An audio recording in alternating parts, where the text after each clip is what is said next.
আমরা মাছে ভাতে বাঙালি। আমাদের প্রতিদিনের রান্নায় বা ভাতের সাথে, সাদা ভাতের সাথে এই মাছটা আমার থাকতেই হবে, মাস্ট বি। মাছ, মাংস বা পোলাও, কোরমা, ডিম এগুলি তো ভাই হচ্ছে অপশনাল সাবজেক্টের মতো, খেলেও চলে, না খেলেও চলে। তো এই যে আপনাদের সাথে আজকে নিয়ে আসছি আমি নদীর তাল্লা মাছ বলেন বা লাক্ষা মাছ বলেন, ওই মাছের রেসিপিটা নিয়ে। তো হ্যালো এভরিওয়ান, আসসালামু আলাইকুম। কে কোথায় থেকে দেখতেছেন সবাইকে জানাচ্ছি সালাম এবং অভিনন্দন। দেশ বিদেশ যে যেখান থেকে বসে এই মুহূর্তে আমার এই রেসিপিটা দেখতেছেন সবাইকে জানাচ্ছি অভিনন্দন, শুভেচ্ছা, শুভ সন্ধ্যা। যদি ফেস থেকে দেখে থাকেন তাহলে একটা ফলো দিয়ে যাবেন, আর যদি ইউটিউব থেকে দেখে থাকেন তাহলে একটা সাবস্ক্রাইব করে যাবেন। সবাই আশা করি ভালো আছেন, ভালো থাকবেন এবং এই রেসিপিটার সাথে থাকবেন। তো লাভলি ভিউয়ার্স, এখানে এটা একটা বড় সাইজের তাল্লা মাছটা আসলে পুরোটা দেখাতে পারি নাই, কারণ বাজার থেকে কেটে নিয়ে আনা হয়েছিল। এই যে মাছের খণ্ড থেকে ওইখান থেকে আমি আমার রোজা ওই পরিমাণ মতো নিয়েছি রান্না করার জন্য। একটা বড় সাইজের মাছ, প্রায় 2 কেজি থেকে অল্প কম ছিল। ওই মাছটা কেটে তারপর আনা হয়েছে। এখান থেকে আমি আমার পরিমাণ মতো নিয়ে নিলাম আমার ঘরে রান্নার করার জন্য, দুপুর আর রাত্রের জন্য ওই হিসাবে রান্না করতেছি। এই মাছটা নিয়ে আমি ভালো করে হলুদ মরিচ মাখিয়ে তারপর ভাজি করে নিব সাদা তেলে। একটা ফ্রাই প্যানে তেলগুলি যখন ভালোভাবে গরম হয়ে যাবে তখন এই মাছগুলিকে আমি ভাজি করে নিচ্ছি, ভালো করে এফিট উফিট দুফিট ভালোভাবে ভাজি করে নিচ্ছি। নিয়ে তারপরে এগুলি রান্না করব মশলা কষিয়ে। তো ভালো করে আবার বেশি করা যালেও ভাজি করব না, এত একটা কড়াইয়ে আমি পরিমাণ মতো তেল দিয়ে দিচ্ছি। তেলটা দিয়ে একটু অপেক্ষা করে তারপরে এখানে জিরে ফোড়ন দিয়ে দিচ্ছি, গোটা জিরে দিয়ে ওইখানে আবার দিয়ে দিচ্ছি পেঁয়াজ, রসুন আর কাঁচামরিচ কুচি, সাথে দিয়ে দিচ্ছি একটু ধনেপাতা কুচি। ধনেপাতা কুচিটা দিলে একটু অন্যরকম ফ্লেভার আসে, তাই। তো এখন এখানে দিয়ে দিব আমি আগে থেকে মশলাটা, এগুলি ভালোভাবে কষিয়ে নিব।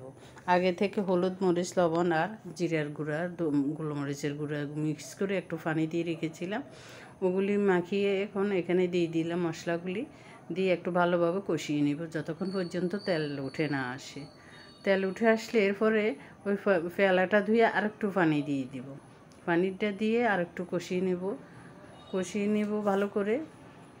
এই পানিগুলি আমি ভালোভাবে কষানো হয়ে গেলে তারপরে মাছগুলি বসাবো। তো ভিউয়ার্স, আজকে আসলে সারাদিন মনটা খারাপ ছিল, কারণ আজকে 29শে এপ্রিল। আমাদের এই দিনে আসলে অনেক দুঃখের দিন, কারণ ওই দিন আমাদের অনেক আত্মীয় স্বজন হারাইছি।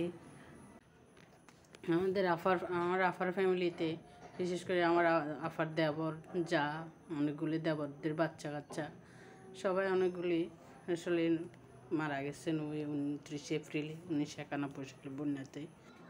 ওই বন্যার পরে আসলে এমন অবস্থা হয়েছিল, আমার আফার বাসায় যখন আমার মৌজি আসতেন, টিভিতে যখন গান দিত সাগরের দৃশ্যের কোনো গান, নদীর কূল নাই কিনার নাই বা আমার বাসায় লিরে আমার ডুবাই লিরে, এই ধরনের গানগুলিতে যখন নদীর বা সাগরের সিন দেখাইতো, আমার মৌজি তখন বিলিয়া ফুটে যেত। আমরা তাড়াতাড়ি টিভি বন্ধ করে দিতাম, এমন একটা অবস্থা হয়ে গেছিল, সবার মন খারাপ হয়ে যেত এই সময়ে। আসলে এই দিনটা আসলে সবার মন খারাপ হয়েছে। জানি না আমার আজকের এই ভিডিও দেখে হয়তো অনেকে কান্না করবেন, আমার আপনজন যারা আছেন ফ্যামিলিগতভাবে। তো সবার জন্য দোয়া করি, আল্লাহ যেন বেহেশতবাসী করেন। সকালে অনেকগুলো বাচ্চা মারা গেছে। তো ভিউয়ার্স, চারিদিকে আমার মাছগুলি হয়ে আসছে। এই দিকে আমি 2টা মাছ রেখে দিছিলাম, কারণ আমার ছোট ছেলেটা ভাজি রান্না করা মাছগুলি খেতে পছন্দ করে না, ওরকম ভাজি করে ওর জন্য রেখে দিতে হয়। ওই জন্য ওর জন্য 2টে রেখে দিচ্ছি। তারপরে এখন এদিকে মাছগুলি হয়ে গেছে, ওইখানে ধনেপাতা কুচি ছিটিয়ে দিচ্ছি নামানোর আগে। একটু ডেকে আর একটু অপেক্ষা করব। তে যে নামে চিনেন এই মাছটাকে, কেউ লাক্ষা মাছ বলে, কেউ তাল্লা মাছ বলে, আমরা 2 নামেই চিনি, তাই বললাম। কেমন লাগলো কমেন্ট করে জানাবেন। যদি আমার এই মাছের রেসিপিটা ভালো লেগে থাকে তাহলে একটা লাইক কমেন্ট করে যাবেন, এবং সাদা ভাতের সাথে খেতে চেষ্টা করবেন মাছটা, তাহলে অনেক ভালো লাগবে। মাছটা আসলে একদম নির্ভেজাল, কোনো ধরনের কোনো ঝামেলা নেই, কাটাও বেশি নেই, অ্যালার্জির সমস্যা, তেল চর্বিও নাই, একদম থানা মাছ, কাটা কম, বাচ্চারাও খেতে পারবে অনায়াসে। তো তো একদম কি ঝোল দিয়েও খাওয়া যায়। এই যে আমার ছেলেকে একটা বাজি মাছের সাথে একটু ঝোল দিয়ে তারপর দিচ্ছি। মাথাটা হাজব্যান্ডকে দিব, কারণ ওর মাথা খেতেও অনেক বেশি পছন্দ করে।